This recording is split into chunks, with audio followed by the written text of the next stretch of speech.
आज मेरी जो PIL लगी थी, हमने उसमें मांग किया है ये 65 एजुकेशन बोर्ड को मर्ज करिए, भारत में 1 नेशन 1 एजुकेशन बोर्ड लागू करिए, 1 नेशन 1 सिलेबस लागू करिए, 1 नेशन 1 करिकुलम लागू करिए। होगा कैसे उसका रास्ता बताता हूं। होना चाहिए क्यों? क्योंकि संविधान का आर्टिकल 16 कहता है सबको इक्वल अपॉर्चुनिटी मिलनी चाहिए, सबको समान अवसर मिलना चाहिए। इंजीनियरिंग का जो एग्जाम होता है उसका पेपर अलग अलग आता है, सबके लिए कॉमन होता है। जोर से बोलिए जरा। अरे भैया सबका कॉमन होता है। तुम किसी बोर्ड से पढ़ के आओ, तुम्हारा जेई का पेपर कॉमन होता है। तुम किसी बोर्ड से पढ़ के आओ, तुम्हारा नीट का पेपर कॉमन होता है। तुम किसी बोर्ड से पढ़ के आओ, तुम्हारा क्लैट का पेपर कॉमन होता है। तुम किसी बोर्ड से पढ़ के आओ, तुम्हारा एनडीए का पेपर कॉमन होता है। जब सारे एंट्रेंस एग्जाम के पेपर कॉमन होते हैं तो फिर किताब अलग अलग क्यों होनी चाहिए? लेकिन इस देश के शिक्षा विभाग को शिक्षा माफिया चला रहे हैं। इस देश के शिक्षा विभाग को एजुकेशन माफिया चला रहे हैं। वो चाहते नहीं है कि जो पढ़ाया जा रहा है वो पूछा जाए, जो पूछा जा रहा है वो पढ़ाया जाए। क्योंकि जिस दिन 10वीं 12वीं में जो पढ़ाया जा रहा है वही एंट्रेंस एग्जाम में पूछा जाएगा तो लोग कोचिंग क्यों करेंगे?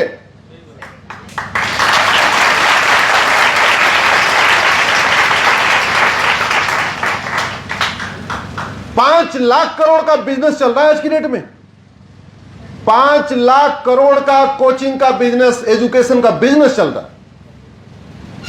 जो हमारे देश में राजा रंग के लिए मुफ्त थी और एक समान थी, आज की डेट में वो उसका इतना बड़ा बिजनेस हो गया है।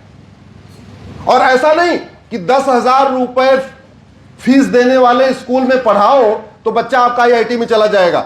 10,000 नहीं 20,000 रुपए हर महीने फीस दे के पढ़ाओ, तब भी कोचिंग करेगा, तभी IIT में जा पाएगा। ये हो रहा है कि नहीं हो रहा है? ये समाज में हमारी सामाजिक समरसता को तोड़ रहा है। क्योंकि गांव में, मोहल्ले में एक जो गरीब है, जिसका बच्चा ज्यादा टैलेंटेड है लेकिन माता पिता गरीब हैं, वो कोचिंग नहीं करा पाते, इसलिए उसका सिलेक्शन नहीं होता। उससे जो कमजोर बच्चा होता है, जो अमीर होता है, उसके माता पिता कोचिंग करा देते हैं कोटा में लाके और उसका सिलेक्शन हो जाता है। पूरे जिंदगी भर ईर्ष्या का भाव, द्वेष का भाव, नफरत का भाव वहीं से बढ़ता रहता है। सबसे पहले जरूरत है 1 नेशन 1 एजुकेशन की, एक देश एक शिक्षा संहिता की, 1 नेशन 1 एजुकेशन कोड की जरूरत है। सारे बच्चे हैं, इधर नर्सिंग वाले बैठे हैं, उधर BA BSc वाले, फिर लॉ वाले। मुझे ये बताओ, फिजिक्स का सिलेबस पूरे देश का एक हो सकता है कि नहीं? हो सकता है। पीछे वाले बच्चियां बताएं, हो सकता है कि नहीं? केमिस्ट्री का सिलेबस पूरे देश का एक हो सकता है कि नहीं? जोर से बोलो। जूलॉजी का सिलेबस पूरे देश का एक हो सकता है कि नहीं? बॉटनी का सिलेबस एक हो सकता है कि नहीं? इंग्लिश का सिलेबस एक हो सकता है कि नहीं? हिंदी का सिलेबस एक हो सकता है कि नहीं? अरे जब सारे मेजर सब्जेक्ट का सिलेबस एक हो सकता है और केंद्रीय विद्यालय का सिलेबस पूरे देश में एक है, नवोदय स्कूल का सिलेबस पूरे देश में एक है, तो सबका एक क्यों नहीं हो सकता? हो सकता है कि नहीं हो सकता? हो सकता है। बोलो, लिखो, इसमें चिंतन करो। अगर हम गलत कह रहे हैं तो बोलो नहीं आप गलत कह रहे हो, लेकिन अगर मैं सही कह रहा हूं तो मेरी बात को अधिक से अधिक पहुंचाओ। कैसे पहुंचेगा? सोशल मीडिया कितने लोग यूज करते हो? अरे हाथ उठाओ, कितने लोग करते हो? अरे इंस्टाग्राम, फेसबुक, ट्विटर कुछ तो करते होगे ना। फेसबुक कितने करते हो? फेसबुक अकाउंट खोलो, अपने नाम के 5,000 लोगों को अपना फ्रेंड बनाओ।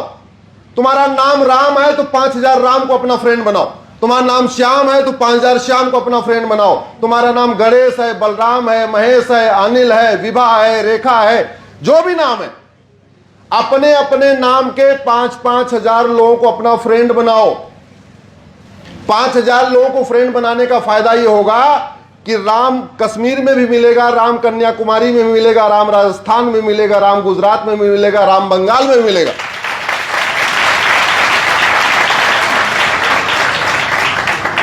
और जब इस वीडियो को अपने फेसबुक पे डालोगे तो कोटा में बैठे बैठे इस वीडियो को डालोगे और भारत के 5,000 राम उसको देखेंगे, समझेंगे, काम करेंगे। जो भी तुम्हारा नाम है, अपने नाम के लोग, हम लोग क्या करते हैं सोशल मीडिया में बड़ी कंजूसी करते हैं, अपने दोस्तों यारों को अपना फ्रेंड बनाएंगे बस, जिनको जानते हैं, जिनसे फोन पे बातचीत होती है, जिनसे मिलना जुलना, उनको, अरे उनको क्यों बना रहे हो? तुम्हारी फोन पे बात है, तुम्हारे रिश्तेदार हैं, तुम्हारे मिलने जुलने वाले, उनको वर्चुअल फ्रेंड क्यों बना रहे भाई? उनसे तो व्यक्तिगत रूप से मिलो जुलो, उनसे बात करो। अरे वर्चुअल फ्रेंड उसको बनाना चाहिए जो बेचारा मिलता नहीं है।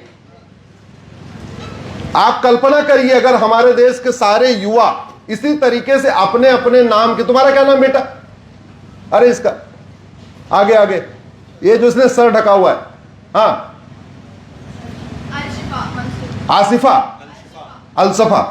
तो भारत में ढूंढेगी तुझे 5,000 अलसफा मिलेंगी, मना उनको अपना फ्रेंड बना ले तो, ठीक है?